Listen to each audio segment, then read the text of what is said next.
Hello, welcome to Fo's Journey Across the Bridge. I'm Fozia. How are you guys doing? Hopefully all is well. This reminds me of the back in the day when I record my videos, being basically,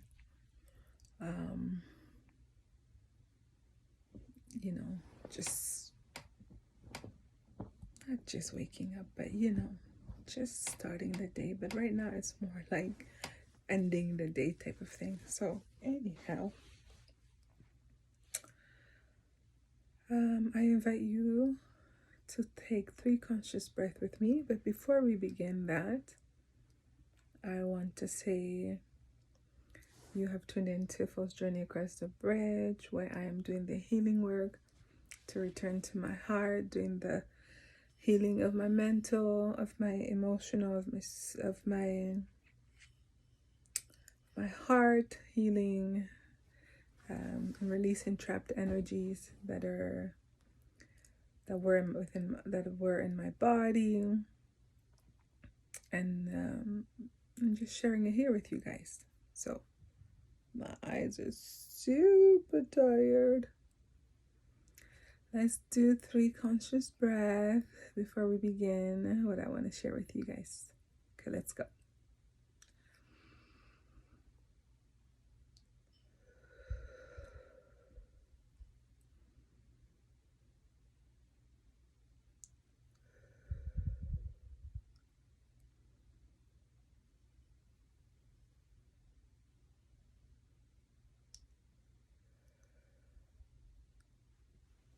So those 3 conscious breaths were much easier to take. I felt like I was just flowing through it, and like there wasn't, it's like the depth of it was like, even though it was deep, it wasn't like replenishing some space within me that was in lack, right? Like it wasn't replenishing, like, and soothing some type of wound or some type of energy. Like, I don't know, this time it just felt different. So came from work, climbed into bed, and just decided that I'm calling it a day. Calling it a night. So a couple of days ago, this is a topic I want to talk to you guys about. A couple of days ago, I had some healing or release that felt like the dark night of the soul, or felt like, the experience of a dark night of the soul. And it took me a couple of days to understand it or to process it better, because usually when I have, my eyes are hardly able to open, so please excuse me.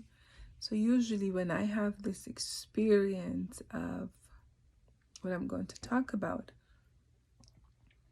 it usually happens to me when I am stepping into a space that is new or unfamiliar or life-changing or whatever it may be.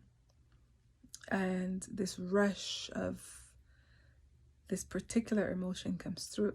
And because it has happened to me a few times, I've become aware of it, that I'm like, oh, this type of response is what I'm having. It must mean this. It must mean that something is shifting within my life.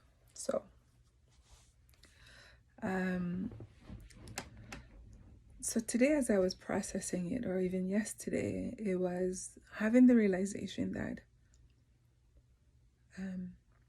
it's almost like the cold feet experience. You know, when someone is having cold feet, made a decision to go towards something or someone, and then you get cold feet, and then you're like, no, I can't do it. You try to back out. You try not to go along with it. And so I realized today that having cold feet it's another disguise for anxiety. And anxiety is like this, it's like the fear of the future, the outcome of the unknown, right? Like not knowing what's going to happen right around the corner. And the more I was thinking about it, I was like, oh, that's anxiety. But I had first identified it as fear of success, fear of moving forward, fear of progression, which is all like um, old dated beliefs and all of that stuff. And it was like having cold feet. I was like, that's the best way I can describe it, is having cold feet. And so you usually hear more about it in settings where it's like if someone was gonna get married and they're supposed to show up at the altar and they just get cold feet and they either don't show up, or that panic that they have right before, right? That panic of like, do I really want to go forward with this life changing?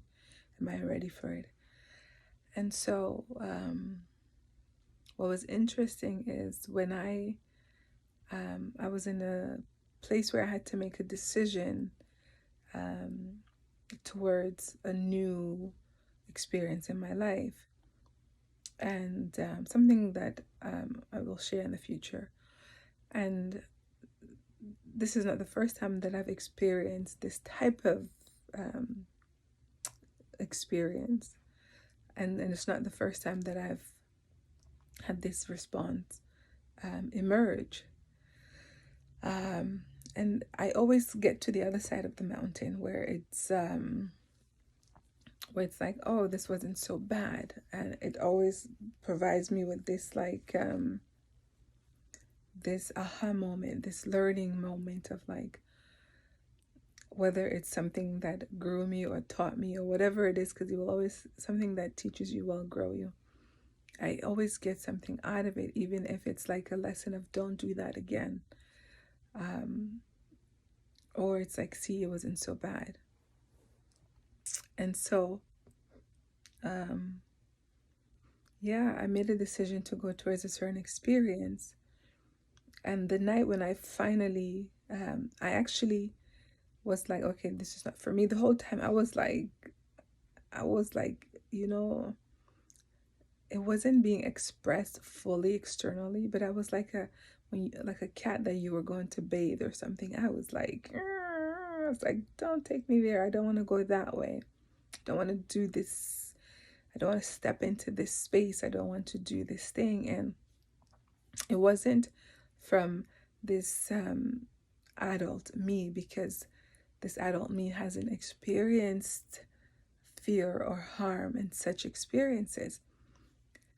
But the wounded aspect of me, the inner child, had experienced trying something new, and the result of having tried something new on the other side of that was harm, was danger. So then there had been always this this fear that would emerge, and every time I'm healing a bit of it, every time I'm healing most of it, every time I am like going past it, so it's having less of an effect of keeping me stuck and trapped.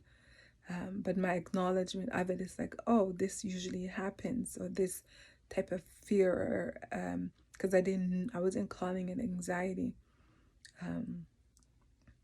happen right before I am doing something that's somewhat life-changing, right? Let's see if you can see my eyes. Can I open them? And so, yeah. So then I was like, no, don't take me that way. That's like me and me with me kind of like life is giving me this opportunity, taking me on this path, and I'm like, no, don't take me that way. I'm going the other way. I'm like, no, I'm creating so much resistance. So much resistance. It's like I remember when I was down in Florida, a couple of weeks ago, and I was in the water. The water was freezing, but the waves were so strong. It was like if you kind of like crouched down and you wanted to have the water just kind of splash on you, but by not going too deep in the water because it was cold and I didn't want to go that deep anyways. So you just kind of stay closer to the shore and you just crouch down and the water's coming. The waves were so strong. It was like, bam, it was like smacking me.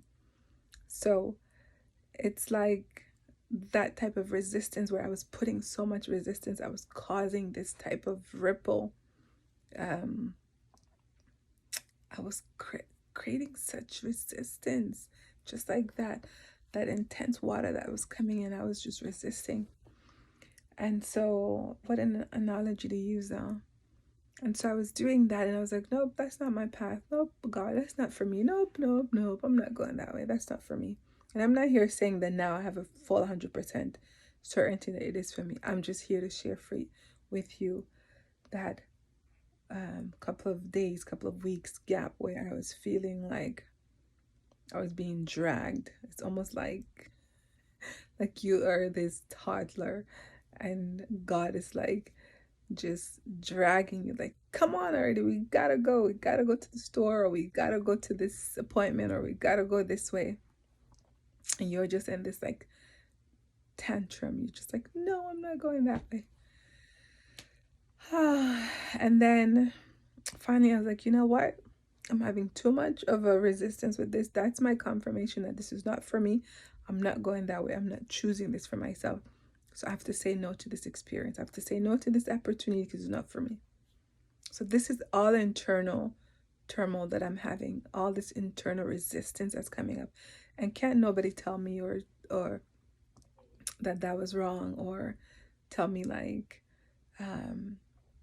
whether it's normal or not. This is just based on trauma I've experienced, based on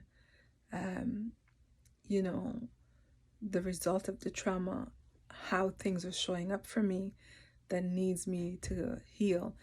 As I am still living in this human experience, having this human experience, I am going to have decisions to make. I am going to have to create life on this earth and move forward with decisions and experiences. So as long as I'm doing that, I'm going to come into contact with triggers that are going to arise within me from childhood. And so this one has been, I'm hoping it's the end of it, to be honest, because there had been layers and layers and layers of this one particular fear of the unknown that had shown up in fear of success, fear of receiving, fear of being placed in a direction that may be good for you. Like, how do I know it's not good for me, right? Just trying opportunities out and seeing what they're, and if not, then choosing to go the other way. So I was like, nope, I'm not gonna go towards this opportunity, even though it was the opportunity that was like that I needed at the moment. It might not be something forever, but at the moment, this is what I needed. This is the door that had opened for me. And there I was creating so much resistance because I was like, nope, something about this. It was a fear of an inadequacy that came up, and I was like, I'm not fully 100% like very talented and skilled in this area, and I feel like this will sabotage me.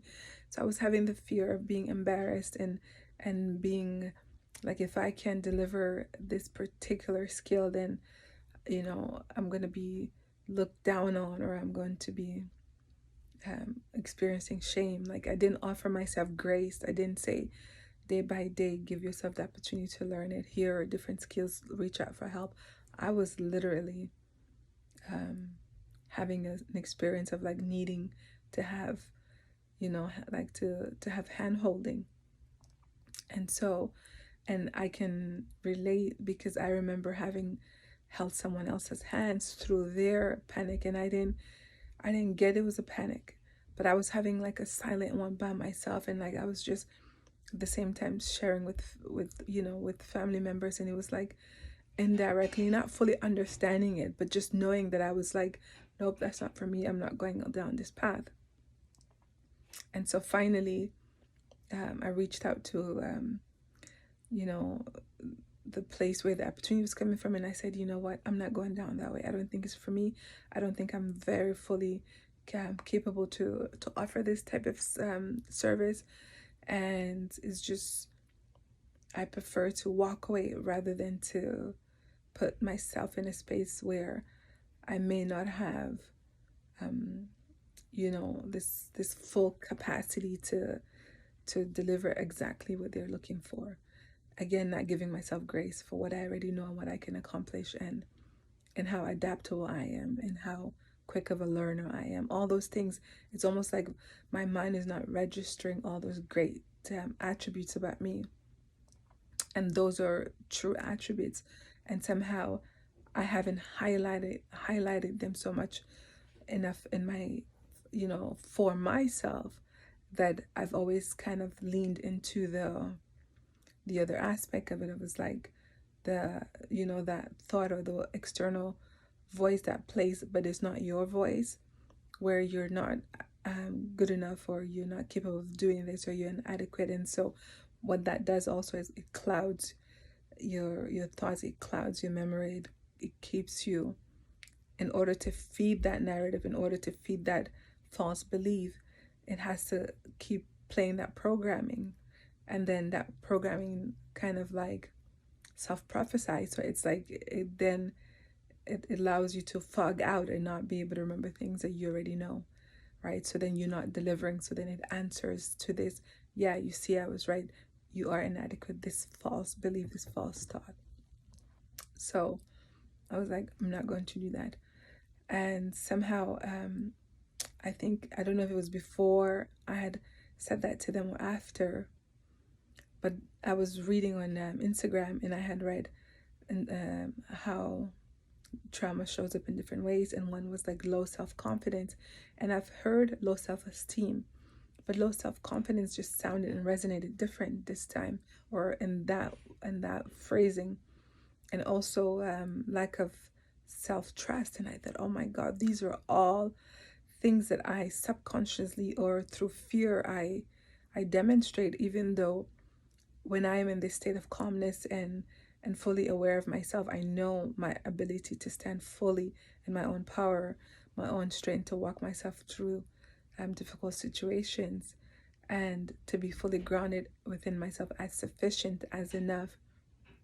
And so it was like living a contradiction experiences, where one, just, it was a full knowing, and one that I stood in, and the other was like this, not really shining my true attributes, but at the same time feeding this false narrative, this false belief. And so I was like, the low confidence, I'm like, okay, that's something we can address, because first of all, low confidence is just, no one is great at everything. So find things that I'm great at and lean my confidence into that, and the areas that I'm not great at, find support and find support in learning and using the tools, just like how I'm sharing here with you guys about doing your healing work. It's all about finding the tools to assist yourself through, right? So if I feel like there's a certain skill that I don't have, I can receive training for it. So I wasn't offering myself all this grace every time that I am doing entering a new space, or being asked to grow, like the challenge of growing. And so, and it's not every time, but it was mostly in a specific setting. And so I was like, okay, low self-confidence, what is the low self-confidence about? And as well, lack of self-trust. I was like, okay, those are two that I can definitely sit and address, because I know how to walk others through understanding the full potential of who they are, and seeing their true attributes. So I know how to do that for myself, and I have done that for myself, right? And so after saying that to them, they were so kind and generous, and it almost felt like I was having a moment of it was literally like a moment of just allowing yourself to be vulnerable, in a space where you would never let, in a space where I never let myself be vulnerable. and just to be able to receive grace and to be able to receive love and support, and just to have to be affirmed. Not that I needed it, but in that setting, in that very moment, I needed it, and it was given to me without me asking for it, not even realizing that that's what I needed. And so I was grateful for that. And then after that evening, I literally cried. And this has happened before too, where I progress. It's almost like the threshold, you cross over to the other side, and then you cry for having survived.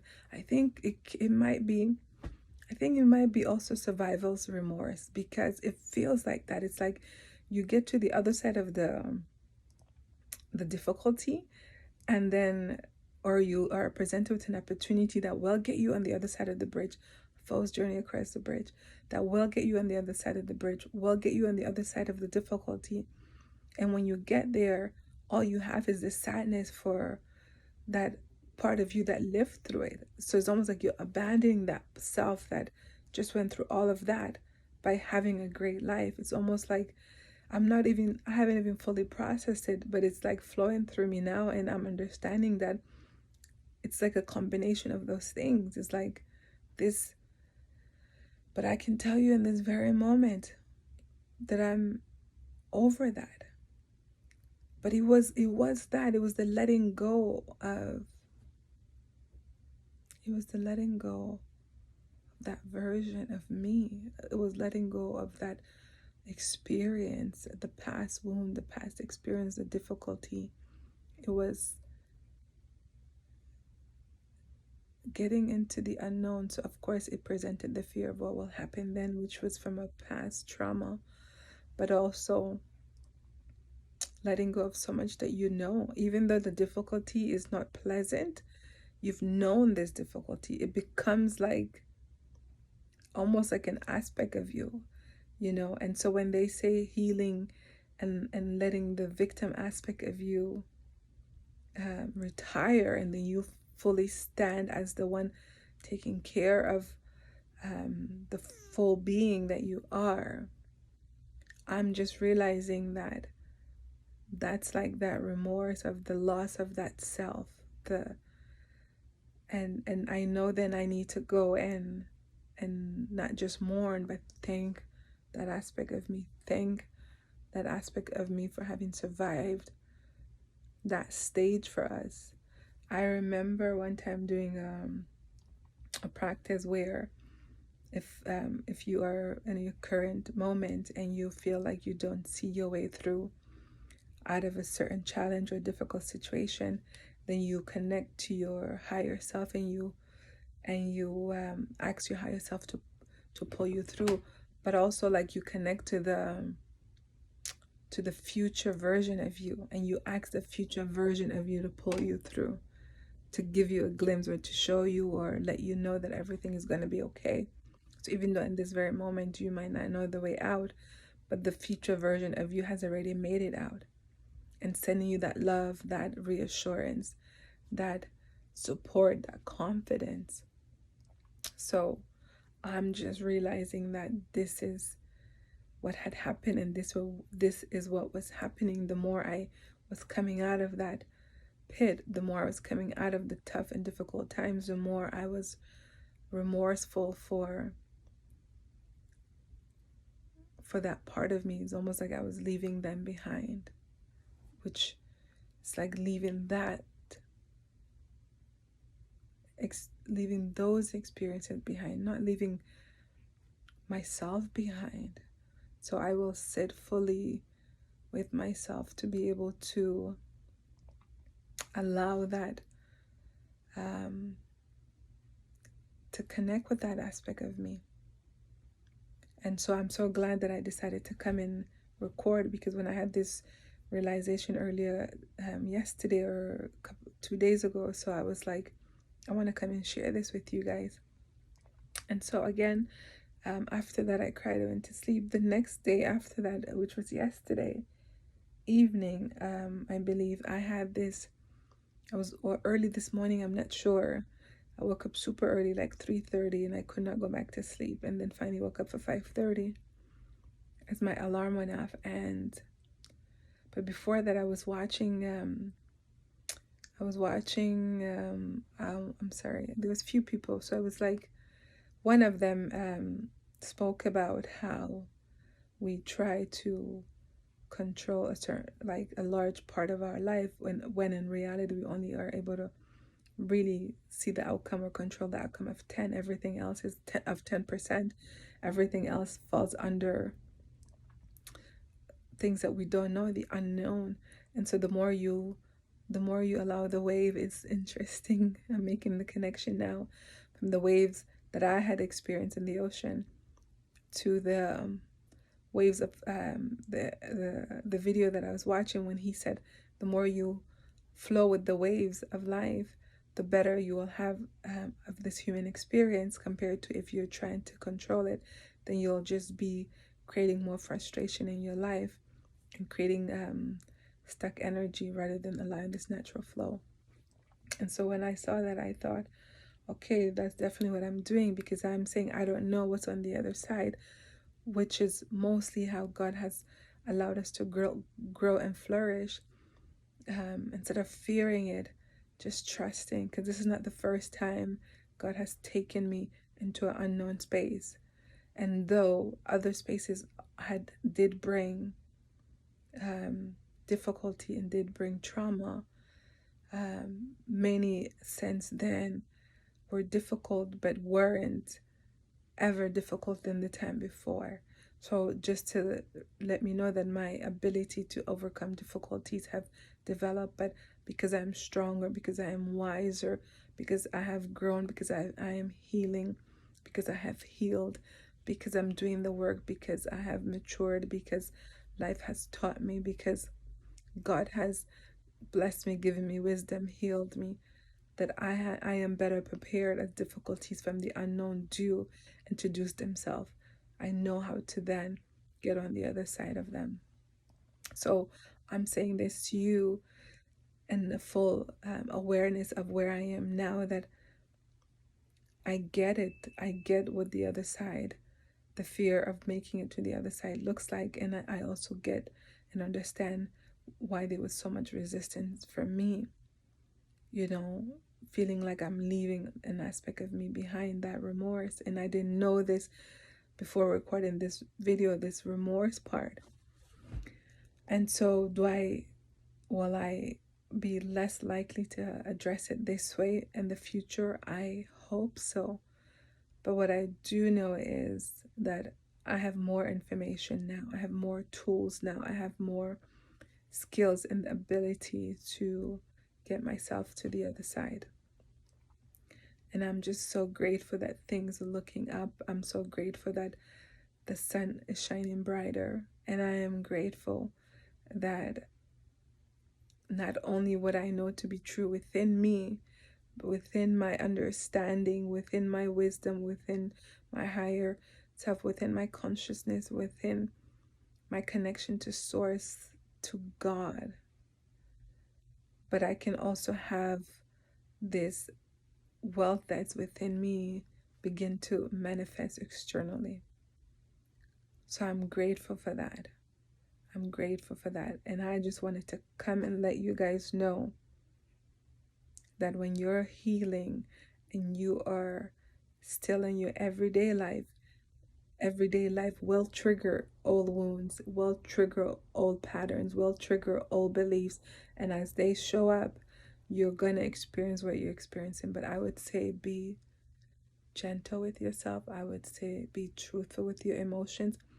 If what you're feeling, feel it. And of course, because it's old beliefs, right? Then it's almost like the mind is playing tricks on you, telling you, no, that's not the path. But if you are having so much of a resistance, I would say pause. Stop whatever that decision is or that action is. Pause and find out, is it an inner resistance because of a fear, or is it resistance because my intuition is telling me this is no? Identify and separate the two. And so as I begin to realize, oh, okay, this is a transformative moment, then I started realizing, okay, then this type of fear, which I then identify as anxiety, as having cold feet as being remorseful was showing up because I'm stepping into new spaces that I am unaware of what their potential is. But it terrifies me enough to say I don't want to go that way. And that terror is not necessarily terror for, like, it's not necessarily truthful that I'm going towards a harmful path. It's terror of the unknown itself.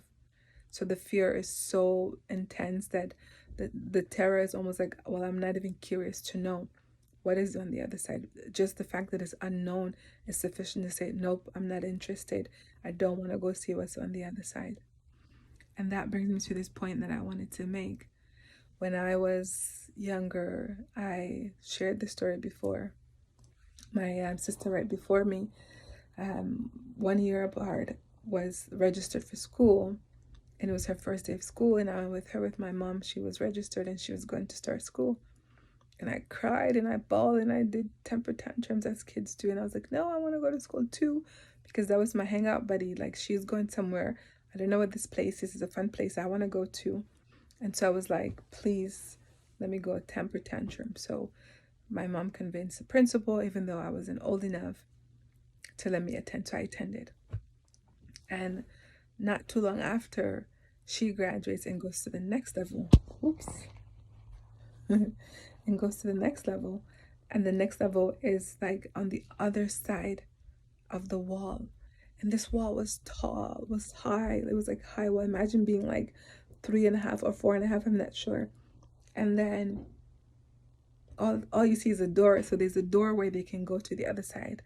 And the door was closed. This heavy door, I think it was closed. And then it was this big, high, tall wall. And I was like, that's the wall.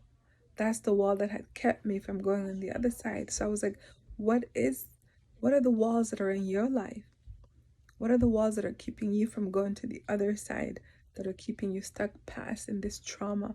Because that's where also my trauma stayed, was behind the wall. Not stayed, but happened. It was behind that wall, where I had stayed and couldn't go to the next section until years later. But I'm not sure how many years later. But I couldn't go then with her. I couldn't go on the other side. So that was one trauma in itself, and this big wall that I couldn't overcome, this door that I couldn't open and wasn't allowed to open to go on the other side. It was almost like separating the younger kids from the older kids. But it was a wall for me, and I still remember myself. I can see myself standing beside the wall and looking up, like feeling so awful and like helpless. What is this awful wall doing there? And so that had come up for me recently too, when I was understanding the fear of the unknown, what is on the other side of that wall. And I think the trauma happened on this side of the wall or the other, I'm not sure, but it was that was the wall that had shown up for me, and it was part of my real experience. And so yeah, I was thinking about that. I was like, what walls do you have to overcome? And the inspiration for Foe's Journey Across the Bridge was from a book that I was also from a book. The title of the book was Crossing the Bridge, on the other side of the bridge, or something like that. And I remember the few pages where I was reading in that book.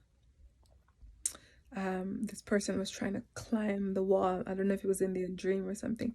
They were trying to climb the wall, like just by standing as if you were walking straight, and then you would find the wall, and then you would either try to climb it by jumping up, but they were going to walk up the wall like that. And so after a few tries, they just decided in their mind that that wall was not they just imagined as if it was a flat surface, as if it was the ground, and then they were walking on it, and by doing that they were able to climb it. So they came down and tried it again, came down and tried it again, and soon enough it became this fun thing for them where they could climb over the wall if they wanted to get on the other side of the wall or not. But it was no longer an obstacle. And so I had faced many walls, and some where I had to turn in and try to go back the other way. But then all of a sudden walls would just open up into doors on like hallways, or like, it was just amazing how the manifestation of that had happened in my life. But all of this was just kind of giving me confirmation of where I was stuck. Was I stuck as that little girl looking up at the wall and not being able to go up on that side? And was that experience showing up in what areas? What was triggering that experience where I was feeling stuck and helpless and unable to go on the other side of the wall? And so, though I have done some work around it many times, the more I have this experience, the more I realize it wasn't just one part of it. That there was, it was like a big experience that had layers of it, that needed layers of healing. So it's like peeling the onion. So every time I thought, okay, I've done the work around this, it was just removing a certain layer, a bigger layer of onion. So I know that when I do get to the center and I find little bitty old me sitting in the middle of that onion, I can just pick her up, or she could just stand, and it's like, ta-da, I was waiting for you here the whole time. And it just reminds me of those pictures that they take for babies, where they put them in these like these artistic fruits or like vegetables, and they just looks like, and they look like they are in their natural habitat. And so that's what I had just envisioned, like as I peel away the onion of this wound, of this trigger, I find it'll be me just sitting, like curled up in the middle of that onion, and then just excited to run into my arms. Let me pick her up, reclaiming that. Do you guys know this is literally, as I'm talking to you guys, I am visualizing and reclaiming that aspect of me, of having healed and done the work and walked to that space where that part of me has been buried in that onion for a very long time. I didn't even know she was there. I didn't even know she was in there. So basically, she just sat in front of the wall and just curled up, and then life just curled up around her, and she stopped. She stopped trying. She stopped trying to learn because it was a school setting. She stopped. She just gave up and just stayed in there. And I didn't even know that she was in there, I promise you. And I'm so grateful. Like, this is live healing right now. And this is why I say to you guys, when you are journaling, when you are video recording, if that works for you, it's really me talking to me. It's really me helping me, uncovering me, assisting me. And you are going to be doing the same for yourself. Journal, video record, talk to an audience, talk to you. I'm so excited. I'm looking forward to go spend some time with that reclaimed inner child. I'm so, so, so, so grateful. So, I don't know what's being triggered in you, but I would say feel the emotions. Don't deny it. Honor it. And then as you sit with that emotion, ask the emotion, is this the truth that we're experiencing right now, or is this a past experience that's being brought up for healing, for our attention, so we can address it and heal it? And then you'll be able to get your answer and begin the healing work of that emotion, of that trigger. I'm Fauziya, fully tired, eyes fully tired. Have my winter hat on because, here in this part of the world, in our beautiful Canada, you never know what the weather is like. One day spring, the next day is winter. And as they say, you just gotta roll with it. So thank you for tuning in to Fo's Journey Across the Bridge, where I am healing myself. I'm doing the work to reclaim me, love me, accept me, enjoy me, appreciate me, honor me. Sit fully within me, reclaim me. I've reclaimed her, guys. I have reclaimed her. right in your presence, I have reclaimed her, and I'm so thankful. May her beauty shine through me so bright that everyone who encounters me gets to meet her and see her through me, through my beauty, through my light, through my expression, through my experiences. I am grateful for having reclaimed her, that aspect of me. Do your healing work, guys. So I hope you took some good information from this video. I hope my sharing with me doing my work and my healing has inspired you, has given you some great ideas and some tools to use to assist yourself in your own healing. And that's all for now. So I'm Fozia. You've tuned into Fo's Journey Across the Bridge, like I said, where I'm doing the healing from my mind to my heart and returning to my center, to the core of who I am. If you like my video and it has shared with you some tools, I hope you click the like button, and I hope you share it with someone. It might help them as well. And if you hit the notification bell, you will be notified when I do post, and as well, subscribe. Why not, if you like? And so this is me trying to stay awake. And I'm so proud of myself to have begun my healing journey. Bye for now.